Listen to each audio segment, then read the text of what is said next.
दोस्तों, आज की कहानी है रामनगर स्टेशन की, जहां सुनसान माहौल और अंधेरे की चादर लिपट जाती है। जहां इंसान तो क्या, कोई जानवर तक भटकने की हिमाकत नहीं करता। लेकिन राज और दिव्या दोनों नवविवाहित जोड़े इस स्टेशन पर उतरते हैं, और न केवल सिर्फ उतरते हैं बल्कि देर रात इस स्टेशन पर रुकने की खौफनाक गलती को भी अंजाम दे देते हैं। तो आइए जानते हैं कि क्या थी वो असल खौफनाक कहानी राज और दिव्या की, जिसे वो आज तक भूल नहीं पाए। 26 दिसंबर की कड़कड़ाती ठंड की रात, पता नहीं उस रात को क्या मंजूर था। आसमान में तेज बादल गरज रहे थे, हवाएं जोरों पर थी। ऐसा लग रहा था जैसे बारिश और भारी तूफान आने वाला हो। राज और दिव्या दोनों ही एक लंबे सफर के बाद अगले आधे घंटे के अंतराल में अपने पुश्तैनी गांव रामनगर पहुंचने वाले थे। यह एक नवविवाहित जोड़ा था, और इनके गांव के नियम अनुसार नवविवाहित जोड़े को वैकुंठ मंदिर के दर्शन करने होते हैं, और मंदिर के अंदर मौजूद एक विशाल पीपल के पेड़ पर धागा बांधना पड़ता है। इसी विधि को पूरा करने दोनों ही अपने पुश्तैनी गांव जा रहे थे। वैसे तो वो लोग अकेले ही थे, क्योंकि उनका परिवार शहर में ही था, पर उसके कुछ रिश्तेदार गांव में उनके स्वागत की तैयारी कर रहे थे। रेल की भी क्या मजबूरी थी कि रात के करीबन 10 बजे के आसपास दोनों ही रामनगर स्टेशन पहुंचे। वैसे भी राज दिव्या को पहले से ही बहुत सारी बातें बता चुका था इस स्टेशन के बारे में, जैसे कि इस स्टेशन पर कभी किसी की आवाज का जवाब नहीं देते हैं, और ना ही यहाँ भगवान का नाम लेते हैं, और भूलकर भी यहाँ पर रखी किसी चीज के साथ भी छेड़छानी करते हैं। कहते हैं कि इस स्टेशन पर बुरे साए का राज है। राज दिव्या को लगभग सब कुछ बता ही चुका था जो उसके घर वालों ने बताया था। वैसे राज भी एक एजुकेटेड पर्सन था, जिस कारण वो इन चीज़ों पर कोई खास विश्वास नहीं रखता था। फिर कुछ पल बाद जब स्टेशन से दोनों उतरने वाले थे, तब उन्हें बड़ा अजीब सा लगा, क्योंकि वो ट्रेन का दरवाज़ा खोलने ही वाले थे कि इससे पहले ही वो दरवाजा अपने आप खुल गया। दोनों ही इससे थोड़ा घबरा गए, पर इसे भी हंसी मजाक में उड़ा दिया और सोचा शायद हवा के झोंके के कारण खुल गया होगा। थोड़ी देर बाद जब दोनों ही अब स्टेशन पर उतरे, तब राज ने अपने दोस्त पुरुषोत्तम को फोन लगाया, क्योंकि पुरुषोत्तम ही उन दोनों को स्टेशन से गांव लेने के लिए आने वाला था। पुरुषोत्तम ने कहा कि वो 1.5 घंटे में पहुंचेगा। दरअसल गांव में किसी का देहांत हो गया था, और इसी कारण वो जल्दी ना पहुंच सका। पर उसने कहा कि तुम लोग स्टेशन के बाहर चौराहे पर इंतजार करो।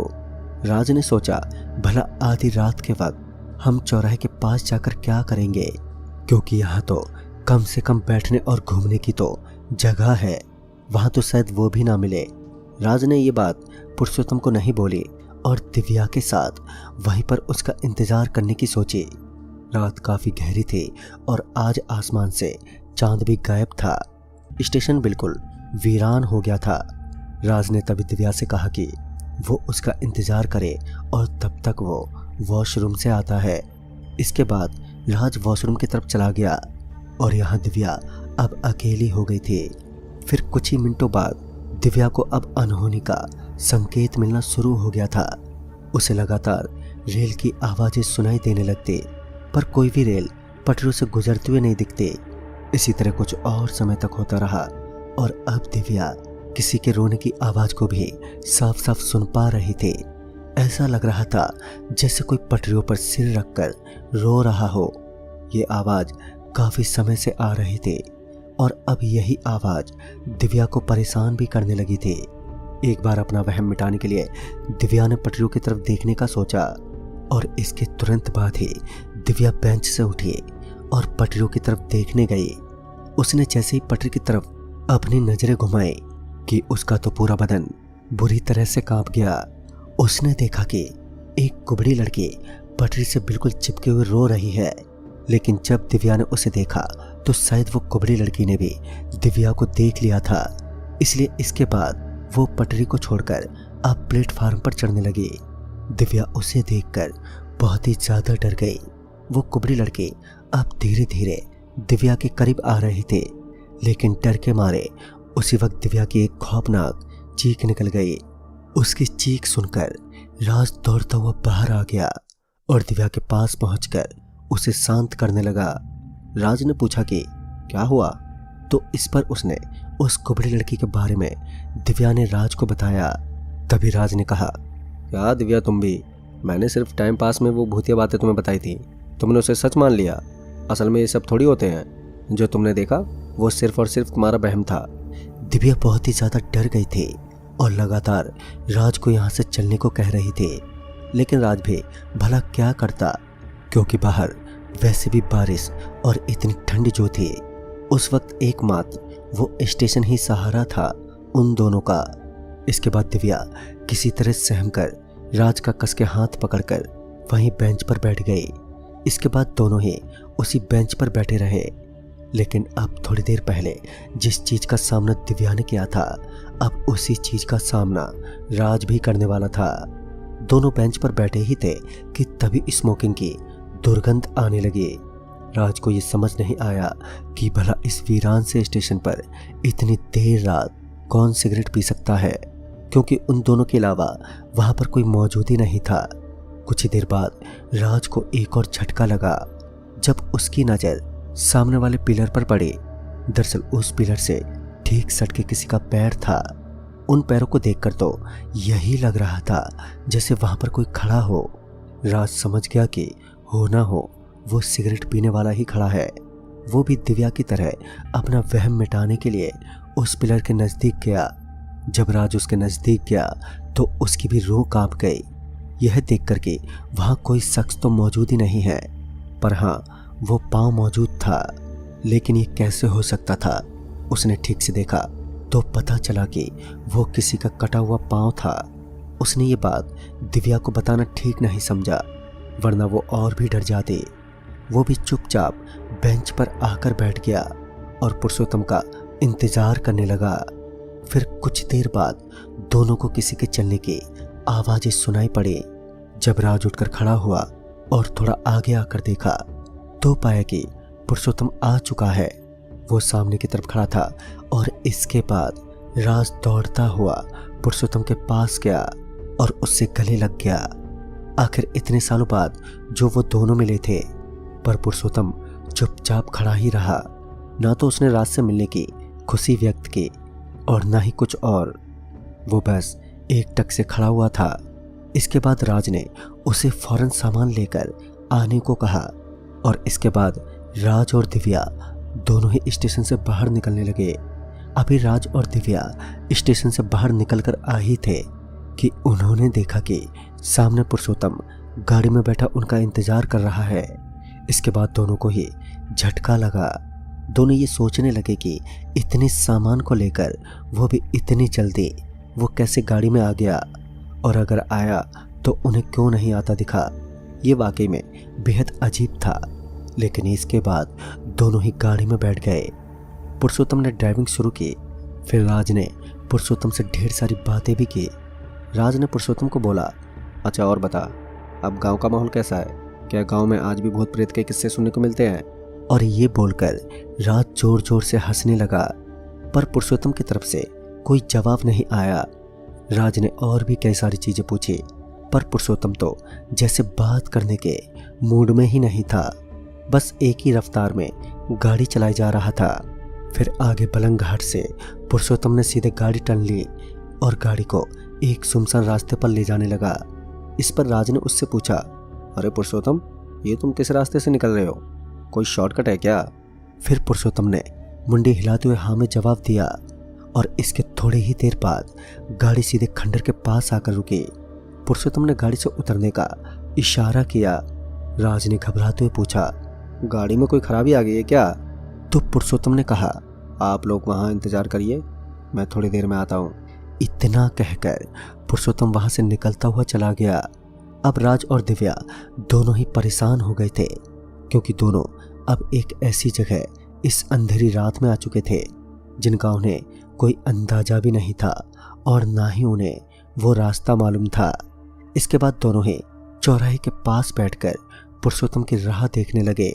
फिर कुछ देर बाद राज ने सोचा कि पुरुषोत्तम को फोन किया जाए। वो उस चौराहे से थोड़ा दूर गया और फिर उसने पुरुषोत्तम को फ़ोन किया। पुरुषोत्तम ने फ़ोन उठाया, तब राज उस पर भड़कते हुए बोला, क्या हुआ यार, तुम अब तक पहुँचे क्यों नहीं? तो उसने कहा, क्या मजाक है ये, मैं तो यहाँ कब से तुम दोनों को ढूंढ रहा हूँ, पर मुझे तो कोई दिखाई नहीं दे रहा है। राज ने कहा, मतलब कि तुम स्टेशन के पास हो? तो उसने कहा, हाँ वहीं तो रुकने को कहा था मैंने तुम्हें, जब तक मैं ना आ जाऊँ। राज का तो दिमाग अब एकदम से सुन्न पड़ गया था और उसने कहा, ये भला कैसे हो सकता है, अभी तुम ही तो हमें यहाँ तक लाए थे और अब कह रहे हो कि तुम स्टेशन के पास हो। तो उसने इस बात को एकदम से नकार दिया और बोला, अरे मैंने कहा तो था कि 1.5 घंटे में पहुँचूंगा। उसकी ये बात सुनकर अब मेरे होश उड़ गए। मैंने उसे अब तक अपने साथ घटा सब कुछ बताया और इस पर उसका जवाब सुनकर भी मैं दंग रह गया। उसने बताया, दरअसल स्टेशन पर भटकते साव में से किसी ने उसका रूप लेकर राज को भटकाते हुए यहाँ पर ले आया और यहाँ पर वो दोनों को तबाह करके रख सकता है। पुरुषोत्तम ने राज को साफ साफ और सख्त हिदायत दी कि वो तुरंत ही दिव्या को लेकर वहां से निकल जाए और वो भी पहुंचता है। इसके बाद राज ने फोन रखा। राज अब पीछे पलटा तो उसने देखा दिव्या तो यहाँ से गायब है। वो दिव्या को लगातार आवाज लगाने लगा, पर दिव्या उसे कहीं ना मिले। वो ढूंढता हुआ वहीं एक खंडर के एक सुरंग पर जा पहुंचा जहां से किसी की चिल्लाहट सुनाई दे रही थी। जब वो वहां पर पहुंचा तो उसने देखा कि दिव्या के लंबे लंबे बाल उसकी गर्दन से लटके हुए हैं और दिव्या जैसे हवा में तैर रही है। उसके सामने एक हैवान खड़ा है जो दिव्या के साथ कुछ गलत करने वाला है। इसके तुरंत बाद दिव्या सीधा जमीन पर जा गिरी और अब वो हैवान धीरे धीरे राज की तरफ बढ़ने लगा। वो उसकी तरफ बड़े गुस्से भरी निगाहों से बात कर रहा था, लेकिन तभी राज में पता नहीं कहां से इतनी हिम्मत आ गई कि पास ही में रखे एक रॉड से उसने उस हैवान पर प्रहार कर दिया, जिससे कुछ समय के लिए वो गायब हो गया। उसके बाद राज दिव्या को लिए तुरंत उस खंडर से भागने लगा। भागते वक्त पीछे से उसे लगातार एक साथ कई सारे रोने और चिंगाड़ने की आवाजें सुनाई दे रही थी, लेकिन दोनों किसी तरह सड़क पर आ गए। उन दोनों ने जिंदगी में पहली बार इतना खौफनाक नज़ारा देखा था। उन्होंने देखा कि अब खंडर से कुछ साए बढ़ते हुए उनकी तरफ आ रहे हैं। हवाएं और बारिश दोनों काफी तेज थे। वो भटकती रो बड़ी रफ्तार से उनकी तरफ बढ़ रहे थे। तभी पीछे से हॉर्न की आवाज सुनाई पड़ी तो उन्होंने देखा पुरुषोत्तम गाड़ी लिए आया और उसके बाद दोनों तुरंत ही गाड़ी में बैठ गए। पुरुषोत्तम ने गाड़ी को पूरे रफ्तार में भगाया। वो साए और प्रेत काफी दूर दूर तक उनका पीछा करते रहे। अगर गलती से भी गाड़ी खराब हो जाती तो वो तीनों आज मौत के किनारे हो जाते, लेकिन किस्मत की मेहरबानी के कारण सब बाल बाल बच गए। उसके बाद वो लोग अपने गांव पहुंचे और फिर सबने किसी तरह उन दोनों को संभाला। उनका शुद्धिकरण भी हुआ और ये घटना वाकई उनके लिए बेहद खौफनाक थी। दरअसल उस स्टेशन की सच्चाई यही है कि वहाँ आत्माओं का बसेरा है जो अकेले आए गए यात्री को वहाँ से भटकाकर किसी गुप्त स्थान पर ले आती है और वहीं वो शख्स हमेशा हमेशा के लिए भटकता रह जाता है। आज भी जब वो दोनों रामनगर का नाम सुनते हैं तो खौफ के मारे बुरी तरह कांपने लग जाते हैं, क्योंकि हर बार किस्मत इतनी मेहरबान नहीं होती। तो दोस्तों इस कहानी में बस इतना ही। तब तक के लिए बाय एंड टेक केयर।